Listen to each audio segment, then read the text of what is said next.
I'm Pat Torres. Welcome to The Story. I'm so glad you're here. You know, this is the final week of the Oregon legislature. Sunday is the last day. And yes, lawmakers are back and working in both the House and the Senate.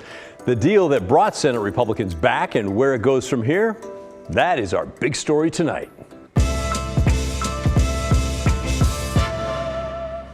The longest walkout in Oregon legislative history ended late last week. Let's take a look now at the final compromise that brought the Republicans back. First up, House Bill 2002, which would have allowed a child under the age of 15 to get an abortion without their parents' permission. After insisting for weeks that it was untouchable, Democrats decided, yeah, okay, that is touchable, and they changed that part of the bill. The new bill requires parental permission, but it does allow a doctor to override that if, in their opinion, it would be dangerous to the child to notify the parents. The bill also drops funding for mobile abortion clinics in rural areas and abortion care at public universities. The bill will make it clear that abortion is legal and protected in Oregon. It also requires insurance companies to cover gender-affirming care. House Bill 2005 dealt with guns. It made untraceable ghost guns illegal. But then it also raised the age to buy certain guns from 18 to 21, and it allowed limits to concealed carry laws. The Republicans did not like that. The bill was changed to compromise to bring Republicans back. Only the ghost gun provision survived. The deal also killed SJR 33, which would have asked voters to change the state constitution where it defines marriage as being between one man and one woman. SB 348 and SB 393 are also dead. They were technical changes that would help implement Measure 114. That's the voter-approved gun control bill that's been tied up in the state and federal courts. Republicans, though, have agreed that if the measure is upheld, they will not walk out in 2024 to stop the bill that would implement that. So there's some progress.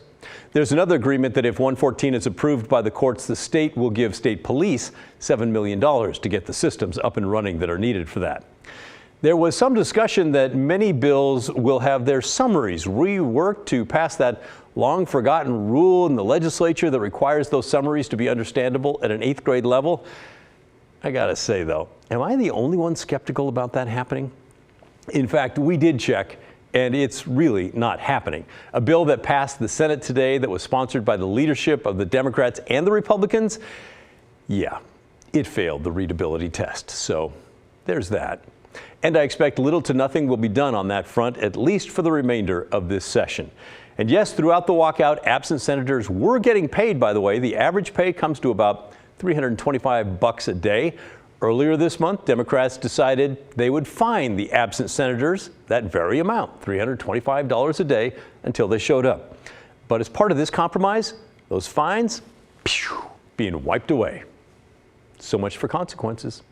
Anyway, now that lawmakers are back, I thought it would be great to talk with the now retired, longest serving Senate president in Oregon history, former Senate President Peter Courtney. I think there's relief. I do think there's hard feelings. You can tell it. They're not giving each other hugs and things. You know, they got to deal with that.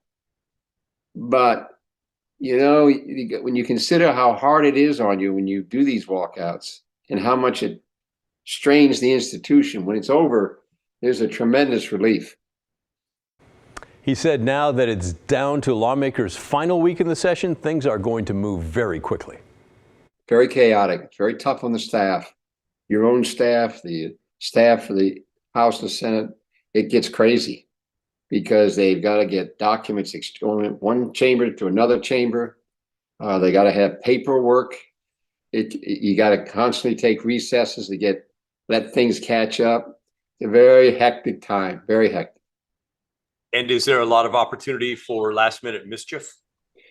Well, as long as the legislature is in session, there's always an opportunity for mischief. It's by nature a body that's been known for mischief, and that will never change. So I would say you always got to be on guard regarding mischief, horseplay, things of that nature. It's just the nature of the institution.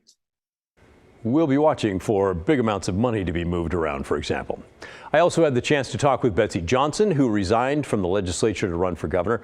Back in 2001, she was a rookie, a brand new Democratic lawmaker in the House of Representatives when they staged a walkout. We were told that the police could come and get us. I had checked into a motel in downtown Portland with a credit card. The caucus called me and said, "How'd you check into that hotel?" Well, I used a credit card. "Oh, they can track you." And so I ended up being checked into a no-tell motel out by Portland International in my best friend's name, paid for with cash.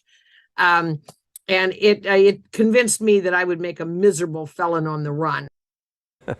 She said it was a scary experience. I asked if she thinks voters should change the quorum rules to stop future walkouts. Instead of 2/3 of lawmakers needed for a quorum to do business, it could be changed to only require a majority of lawmakers. And that's something that 45 other states already do. Well, it's hard to say. What should go away is the lack of trust in the legislature, the tyranny of the majority party. And I've served in both the minority and the majority. And I think occasionally the majority can get pretty frisky in wanting to jam through their agenda and just run roughshod over the minority. I still am old-fashioned enough that I believe that there's room for compromise. I believe that there's an opportunity to build trust. When you shake hands, you mean it. And that is absent in the legislature that I left in order to run for governor. All right, thanks for those comments. By the way, we're going to have to call a pivot on that because Betsy did not directly answer my question. But earlier, she did point out a couple of times that the walkout is the last resort of the minority party, the last tool in the toolbox, in her words, and she seems to think it is valuable. I also asked Peter Courtney about that quorum rule, which is what allowed Republicans to walk out and stop everything. Should it change? Well, yeah, I think that, yeah, there has to be. It's not that I should think it has to be, because this is going to go on and on and on. Next time it could be the Democrats get the minority, it could go back and forth. And so I don't think the present deal where you don't show up, so many times you can't run again. I never understood that one. I just think you got to go after the quorum. We're one of the few states that still has this 2/3 quorum situation. I think that needs to be, it shouldn't be 2/3. It should be something less. It really should be. Democrats have introduced a resolution to put the quorum change to voters. It's not likely to pass this session, but it could come up next year to make it onto the 2024 ballot. And it's worth noting that not all of the Republicans, by the way, have returned to the Senate chamber. Enough came back to give them a quorum, but it does appear the compromise with Democrats really ticked off some GOP members. In fact, so much they're still not showing up. That includes Senator Kim Thatcher from District 11 in Marion County. Over the weekend, she sent out a blistering newsletter to her constituents saying that Democrats were given so much while Republicans given so little. She said she cannot return in good conscience because the deal did not address, quote, corruption by the Democrats or tyrannical bills. All right, well, here's my opinion on this. First, the Republicans won. I'm not sure where Kim Thatcher is coming from, but Republicans clearly won this battle. Now, you may not like hearing that, especially if you're a Democrat, but hey, get over it. It's true. Republicans used their walkout with devastating effect, and they won. They hated that abortion bill, especially the part allowing girls under 15 to get an abortion without their parents knowing, and the walkout forced the Democrats to do what they said they would not do. They changed the bill. Republicans also forced the Democrats to scale back that gun control law. That control is something that many who live in rural areas are staunchly against. They see it as a problem that exists in the big cities, but the laws to counter the problem end up being statewide, and they impact rural communities too, where guns are common and a way of life. Republicans now have successfully walked out in 2019, 2020, 2021, and now in 2023.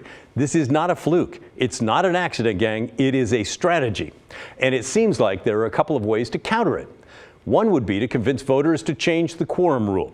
It's outdated, and it does give the minority party outsized influence, as we've seen. But another idea is for Democrats to stop thinking they can pass whatever they want to, no matter what the objections are from the Republicans. Yes, I do think there's plenty of blame to be shared by both parties. And now that they're back, I do have another bone to pick with them, with both parties. We've heard for 6 weeks how time is running out on this session, which ends Sunday. If you've been paying attention like I have, you really felt the pressure building. There are so many important bills and now so little time. So am I the only one who cannot believe that lawmakers took this past weekend off? Oh, a 3-day weekend, woohoo, let's have fun. Hey, how about let's work through the weekend and get the people's business done? The bills they're dealing with are affecting lots and lots of people on weekdays and weekends too. Out here in the real world, when there's a major deadline and a ton of work left to do, weekends don't exist. You push through to get everything done. I think government needs to function more like private business. The fact that Oregon lawmakers, both parties, took last weekend off as the clock ticks down to the end of this legislative session, well, that just shows how far away they are from realizing them themselves.